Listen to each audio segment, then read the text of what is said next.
Welcome in, Panthers on the Plus, a.k.a. the Bald Brothers Panthers preview. Yes, that is a mouthful, but we've been doing this going on 9 weeks. 9 weeks. 9 weeks, man. What? Man, it goes by fast. It does. I wish that game last Sunday went by fast. It went by slow, man. I'm telling you what, the Buffalo Bills, if you don't know that they are an elite team, then you're sleeping. You're sleeping because those dudes know how to play. Was it the Bills played elite, and we talked about it before, or was it just we played that bad? No, the Bills played elite football. There's no doubt about that. That is one of the better teams in the league. So when we're looking at the schedule, because when you looked at the schedule when you first got the schedule, like just going, oh man, we got these. Oh, we got the Jaguars. Oh, we got these guys. Oh, we should be able to win these games. Winnable The Patriots. games. Yeah. Okay, these are winnable games, right?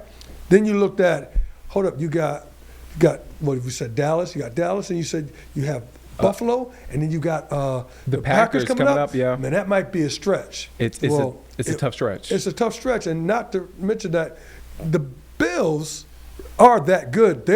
That's that team. That when I watched them and I watched how methodical they was and how well they ran the ball, we stopped the run. Yeah. We've been stopping the run all year long, and they did a thing that was so cool. They took Derek Brown out because they tossed the ball away from him. They ran zone stretch away from him, or they ran a counter towards him. Yeah. So you got to move him laterally. You just keep pushing him laterally. Let the running back go ahead and make his cut, or keep going out to the side to the freedom. But if you go ahead and do a counter or a power, you're gonna get a guy who's gonna get an angle on Derek Brown. And the back's going to find that gap. Greg Olsen pointed that out, yeah. So that's exactly, when you look at it, they ran zone stretch, they ran tosses. I said, what a great thing to do against a team, because what you eliminated the penetration, and you got them moving laterally. Yeah. And once you eliminate the penetration, now the running back has more options to go ahead and make a move. If you got penetration, then the running back has to get out of the way because there's a guy in his way. He has to make an adjustment. He didn't have to make an adjustment. He was able to cook. He looked like Emmitt Smith out there. Dude, he was like able to Emmitt. cook. Dude, he was that good. I got to give him his props, man. Yeah. He had 216 yards, and if you don't tackle in the secondary, or you miss that gap, or you see that gap open up, and you go, oh, I got to get down there, and you don't make it, dude.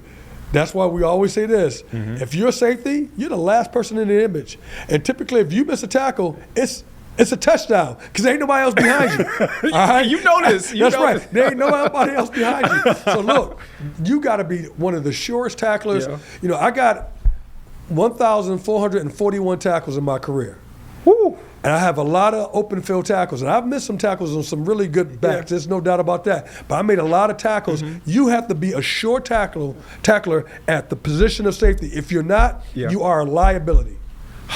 So, okay, I want to get back to the quarterback situation. They're still trying to sort that out. You talk about the running game. Let's talk about our running game. This whole alternating drives thing is not working. We've seen it for 2 weeks. It's frustrating. Dave Canales is alluded to looking into the possibility of Rico being the number one. I know we paid Chuba, but man, come on, dude. It's obvious. Going forward, we need to go with Rico. Well, I think maybe the noise that's coming from this, seeing this competition and seeing how it can go ahead and work. And when you lose, it only highlights even more, even exacerbates the situation. But it didn't look good against the Jets. Exactly. And here's the thing. I think somebody mentioned to me that he had less Rico had less, almost half the amount of carries that Chuba had, but had more yards in that game. And I think that is correct.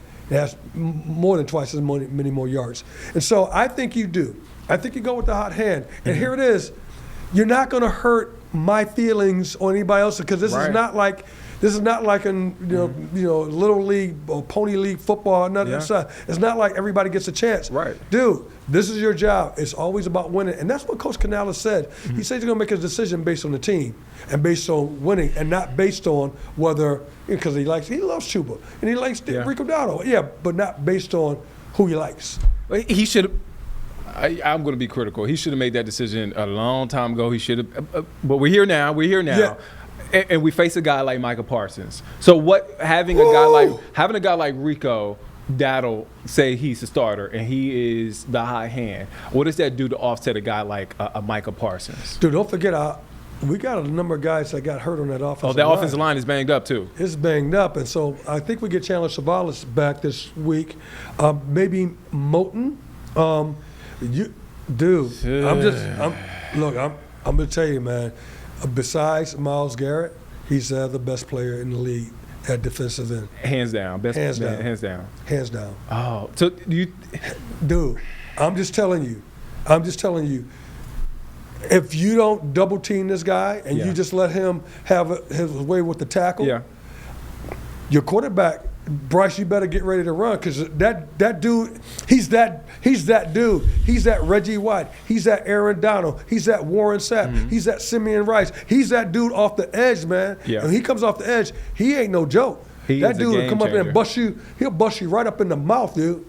You mentioned Bryce Young, all right? Bryce Young was out with a high ankle sprain last week. He potentially comes back this week. We'll start with Bryce.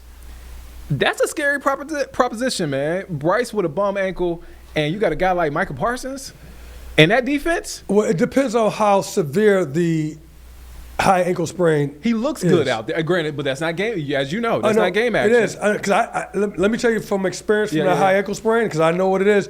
It's painful, but you can play. Okay. You got to block out the pain.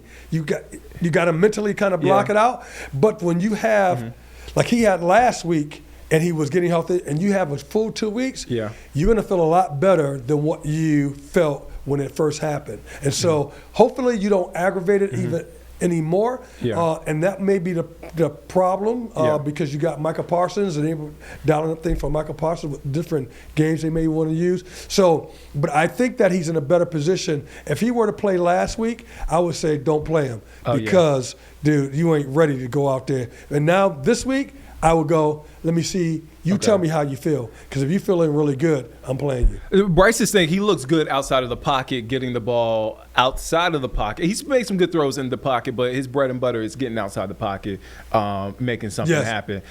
With that ankle, is it more of a quick release game because of the ankle, protecting that ankle? So Coach Canales is probably going to go ahead and protect Bryce by doing what? Doing routes to get the ball out of his hands extremely fast. Okay. And if he does do anything that's movement-wise, he's going to do movement to the side that's favorable and not to the side that's unfavorable. So if you have, say if you're running to your left and you feel it a little bit more running to your left than you do running to your right, then I'm going to do dashes and bootlegs, and I'm going to do waggles all the way to my right to accommodate for that, so that it makes you a little bit more comfortable. All right, and if I'm going to do anything to the left, then it's going to be something like maybe a screen or draw or something that's a short pass to the left-hand side that when you line up. I'm talking about the movement series with bootlegs and dashes when you have to move out of the pocket. When you're in the pocket, he's going to get that from the gun. Yeah.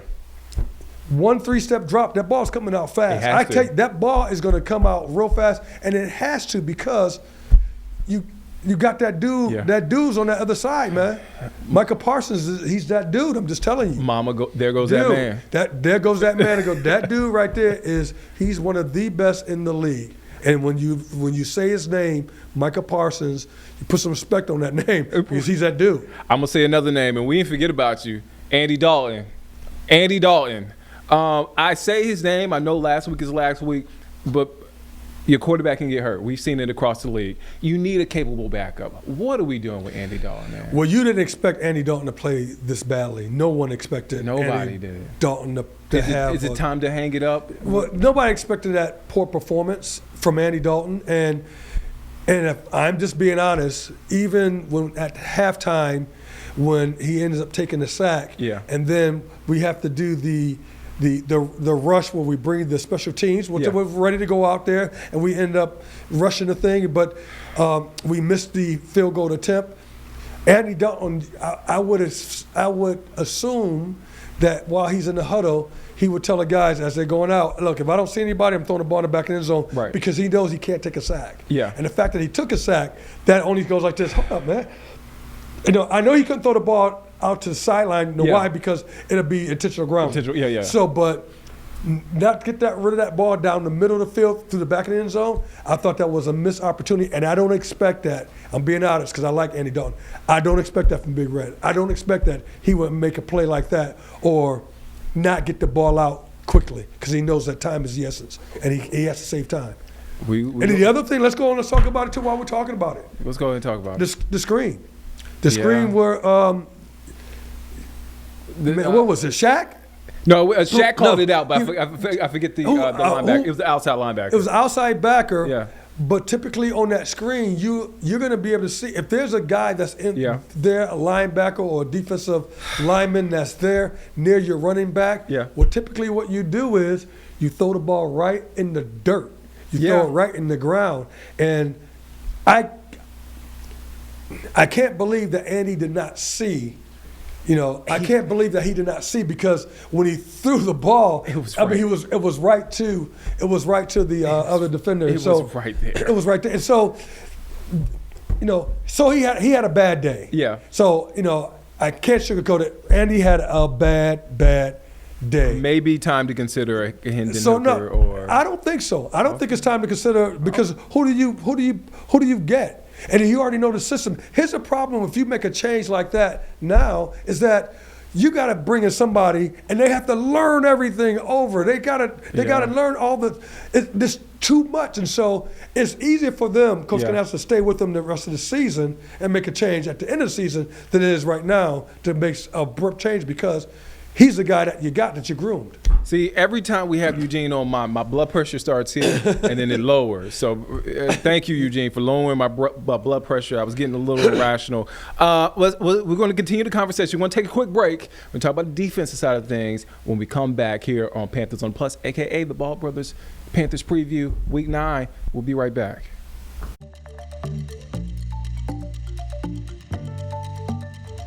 Welcome back here on Panthers on the Plus, a.k.a. the Ball Brothers Panthers Preview, Week 9. I got my Ball brother in. Eugene Robinson. Let's talk about the defense. The Panthers defense didn't look great.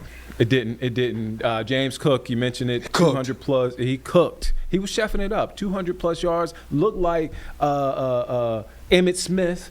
And now we have a guy, we have Josh Jacobs from the Packers, and then Emmanuel Wilson, the young guy. They didn't have a stellar game, but they're kind of like a two-headed monster. They're pretty good. They're pretty solid on the ground. And look, when you say Josh Jacobs' name, I'm telling you, Jacobs is a lot like Cook. Yeah. I mean, you give that dude and she's a lot like Rico Dowdle. He puts his foot on the ground, he's gone, dude. Yeah. And he's big enough to handle the load too. I'm telling you, it doesn't get any easier facing another talented running back as we have faced, and then this is a copycat league. So what are they going to do? They're going to do the same thing. They're going to do the exact same thing to Bills. So now, Coach Ajero, this is going to show the mettle and what Coach Ajero is made up too, as well as Coach Canales, because copycat league. Toss the ball, stone stretch, counter, here comes the power, all that stuff away from your boy Derrick Brown. So you got to go come up with a defense now that's going to be able to, if you're going to toss the ball, I'm going to have one of my dogs on the outside going, all right, I dare you, toss it this way. I'm forcing that ball back in. So that ball, whoever's blocking me, the ball is getting forced back in to my help. No doubt. You know who's missed right now? Who's that? Pat Jones. Oh, wow. See, because you got Scorton. Yeah, young guy. You got, DJ Wanham. Yeah. But Jones, Robinson, You got, and here it is.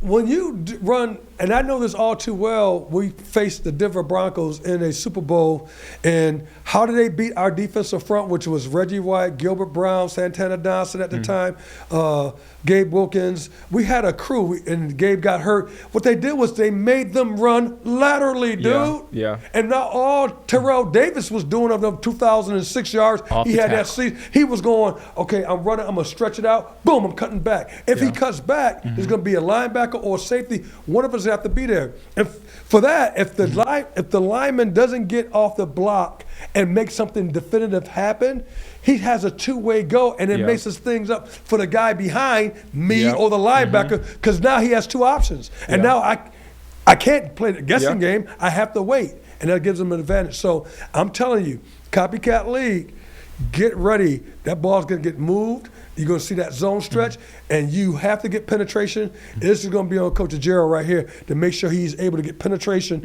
And I'm going to go 8-man front, and I'm going to say, look, Love beat me in the air because I'm going 8-man front, and I'm stopping this run. Well, okay, so here's the thing about Love. When he is on, but he makes some mistakes. He's not afraid to chance it. And so I'm looking at a guy like Mike Jackson. I'm looking at especially Mike Jackson since JC doesn't travel, but JC. And also, I look at the secondary. Nick Scott, you got to be in position. Oh, my goodness. This dude always – and correct me if I'm wrong. Ooh, he always is out of position. Come on, you can't have my name and then be out of position, Nick Scott. No, first of all, he's not always out of position because I know he's not. But I know. I'm telling you, there was a play, man, in that game where Cook ran over Nick Scott. Yeah, that's. Dude, it was. Look, I've been ran over too, so I'm not throwing stones at you, and I'm not trying to deride, but it only put an exclamation point on how well they were running the ball, that you got downfield, and then you ran over the safety. Dude, that typically doesn't happen, dude. But he's because you're running away and you're grabbing a guy, but he ran over the dude downfield, man. So I'm just saying. Would you say the safety unit is probably our weakest point of the defense? Because I'm looking at a guy like Christian Watson who had a really good game against the Steelers last week, and it's not. And when we're man coverage, solid with the corners, but when we go to zone, it seems like there's something missing. You're only as good as your pass rush. Okay, so it's pass rush. It's part of pass rush too, and so you're only as good as pass rush because any quarterback back there, it doesn't matter. You give any quarterback time, somebody's coming open in the zone because the plays that when we run zone defense, cover 4, cover 2, cover 3, all right, when we're running those defenses and not man, they are doing zone beaters. Every route is like a zone beater. Okay, I want you to go ahead and sit down. And he said, if you see the linebacker, instead of taking that dig route across the, sit down right there. I'm gonna get you the route. Oh, if you see the linebacker, if he sees you, boom, then stretch it out. Because I'm gonna throw the ball on the other side. There's zone beaters. If you run a curl, a 14-yard curl that comes back, he's going to tell you, all right, the quarterback, I'm going to throw the ball on the inside or outside based on where the line, whoever the defender is at, I'm throwing it on the opposite side, so get ready to catch the ball on the opposite side. So, So when we talk about zones, you have to eliminate the time the quarterback has to throw the ball, because if he has time, it's like 7-on-7 in practice. Any quarterback's going to beat you because he got plenty of time. And the zones he's going to open up. It's zone for a reason. And speaking of that, so we have not played well against tight ends. Like, tight ends have just been like our biggest Achilles heel on defense. I'm looking at a guy like Tucker Kraft with the Packers. He had 146 yards. I know. And if he's carving up a very expensive defense at the Steelers, haven't played well, but they're an experienced bunch against the Steelers, I'm kind of worried about. It's only going to highlight what we do in our secondary, what we do in our nickel defense, and what we do on first and second down. First and second down, typically you're going to be an 8-man front. And if you're an 8-man front, you're going to be in some type of cover 3, cover 1, and you're going to have Morig most likely going to be on the tight end. Take the tight end. I'll take that matchup. Okay. All right? Because you're just trying to stop the run. Right. If they do play action pass off of it, you got to go man to man. JC, Jack, I'll take that. So I'll take that as long as you can keep the pressure. If you don't keep the pressure, we're going to be in trouble. And now, as you got 2 receivers, tight end, one of those backs, whoever our linebackers, I think it's going to come down to how well our linebackers play. Our linebackers, because you're going to have some tight end work, and you're going to have also some running back work, some Jacobs. I was critical of our linebacker group, Christian Roseboom, Trevin Wallace, the beginning of the season, but they have really started playing better. They have. Props. They did play better, and they both had a number of tackles. I think Christian Roseboom had like more than 10 tackles. Yeah, he did. However, but with all that saying, the Buffalo Bills, first and second down was getting like 7-8 yards a clip. Man. Yeah. So what does that mean when you're making your tackle? You're not making your tackle at 2-3 yards. You're making your tackle at linebacker depth 5 yards and even beyond that. Which is not. That means you're getting pushed back. Yeah, you're getting pushed back. Or pushed that means back. somebody else is getting pushed back into you. So you got to surf. You got to figure your way out and around. You're taking away a gap and this and that, but the ball's over there. Now you got to redirect, and now you got to get back. So I don't want to say it's yes, because people will say, man, you got a lot of tackles at free safety. Well, I shouldn't be getting that many tackles at free safety. They shouldn't be getting that far. I know, they shouldn't get that Unless far. I'm coming off a blitz all the time. Exactly. Yeah. So I want to make sure that there's an asterisk with that when you talk about having so many tackles, this and that. You want to look at, particularly in this last game. Yeah. Man, it had 238 yards, dude. I've been meaning to ask, and I wanted to wait 238 for several weeks now. We're week 9, obviously. Who is the guy that on the defensive side of things that you're looking at and you're watching these games and you're just like, in your mind, you're just screaming at this guy like, I want this guy to step up. Is there a guy on that defense? I feel like you got somebody in your body shaking his head right now. The Carolina Panthers defense has always had since I remember, a top linebacker. Yeah. A guy that if I say Thomas Davis, you go, oh yeah. That's a problem. If I say John Beeson, okay. If I say Dan Morgan, watch out now.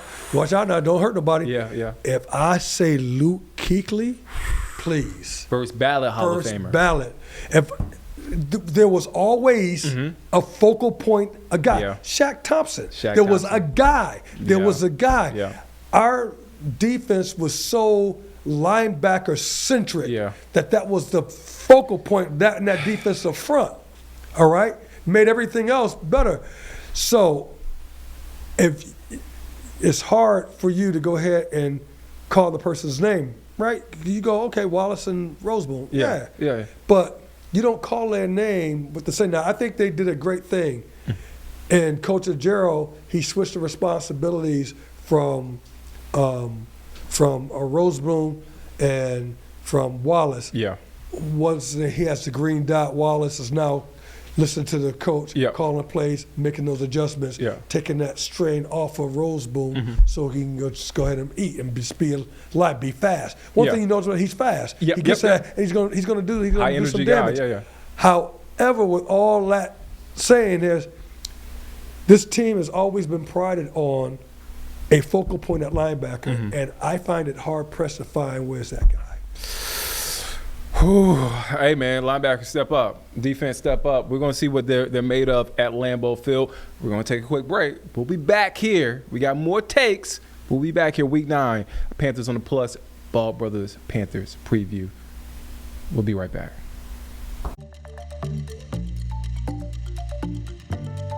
All right, welcome back here on Panthers on the Plus, a.k.a. the Ball Brothers Panthers preview. I have my ball brother in here, Eugene Robinson. Let's get to it. Quick hitters, as we do each week. All right, X factor going into week 9 against the Packers, Eugene. Donald.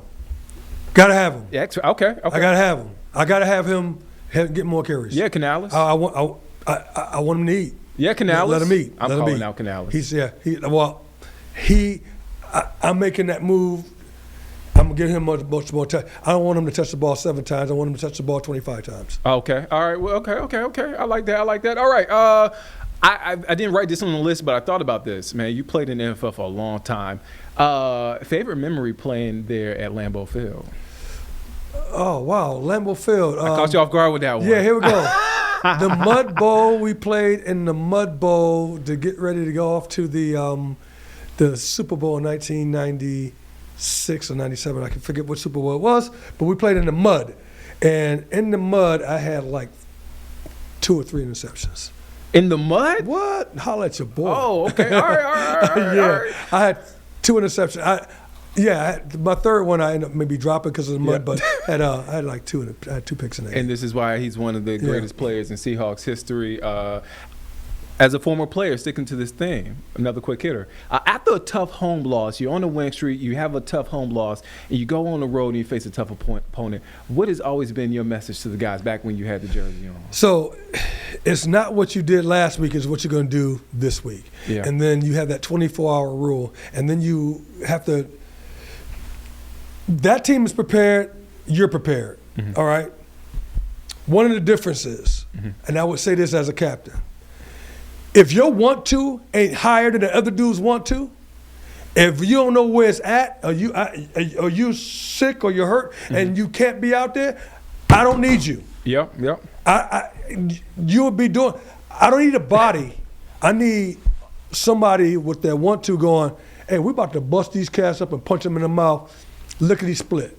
That's what we're about to go ahead and do. That's what you're looking for. And so how do you change the narrative? Hey, yeah, all right. I'm not going to even watch the film of that game we got, destroyed by them. Yeah. I don't even need to see nothing in there. I already know what they did to us. Guess what? I got a chance against the Packers to go ahead and eat. I'm about to go ahead and eat. Now, that's what you want to be thinking about, and that's what needs to be your mindset, because you're going up in the Lambeau Field. Yeah.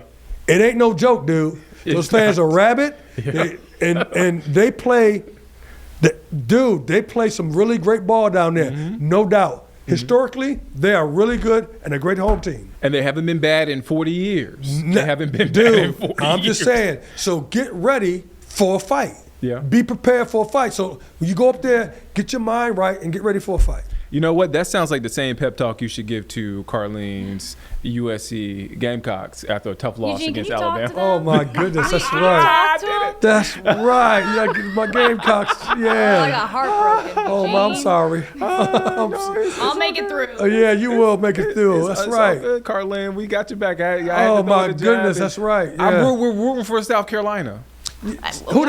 Everyone is. Who they play this week? Do you know who they play? Come on, Carlene, you should know this. You have to. Devastation of last week. Look, I was watching that game on Saturday. It's Ole Miss. Ole Miss. It's 7th ranked Ole Miss. You know it ain't gonna happen, guys. I know Ole Miss. And Ole Miss has been playing really well. Ole Miss did lose to Georgia maybe about 2 weeks ago, though. I think they lost to Georgia. Trinidad Shamblers is about to have a Heisman-type game against the Gamecocks. Get well soon, Gamecocks. And with that being said, thank you for watching Panthers on the Plus. We do this every week, every Thursday night, only on WCNC Plus. 9 o'clock, I got my ball brother in here, Eugene Robinson, Carlene Bragg. You know that's right. Oh, man. And we're so thankful. We've been doing this for 9 weeks, and we're going to keep the ball rolling. Man, I'm going to hand that ball off to you like that, and then we're going to keep the ball rolling. We'll see you next week.